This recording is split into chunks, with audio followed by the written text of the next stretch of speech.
Traders, FX Pip Collector here. Today is Monday, September 9th, and I'm going to be analyzing Bitcoin, starting on the daily, working my way down to the 1 hour time frame.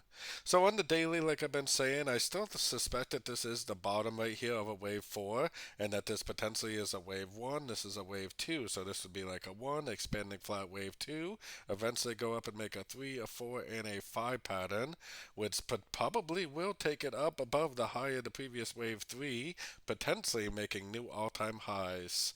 Now just keep in mind that if it really is a wave 5, shortly after it makes new all-time highs, it's probably going to make a very significant push to the downside, potentially even going down and taking out the low of wave 4. So taking it down to the 4 hour time frame.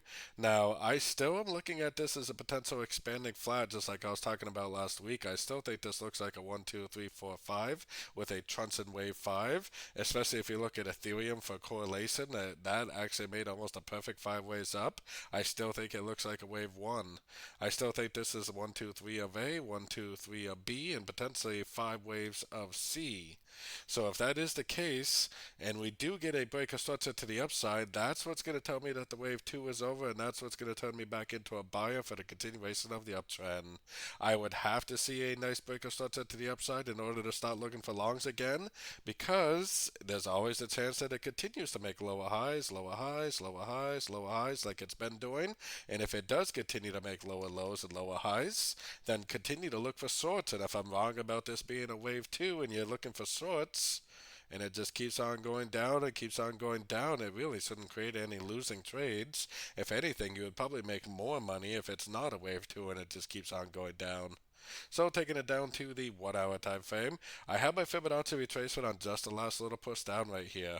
If price goes up and breaks structure in a big way, then at that point, like I was explaining on the 4 hour, I would definitely turn into a buyer and look for buys at the end of every single pullback I see from that point on.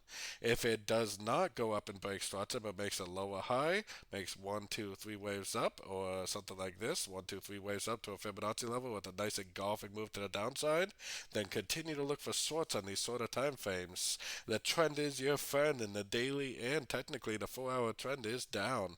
So until you get that confirmation with the break of structure, I would continue to look for shorts on these sort of time frames and just enjoy the downtrend until the downtrend is proven to be over. So don't forget to join my free Discord channel, which is linked over here in the corner. And as always, thank you and happy trading.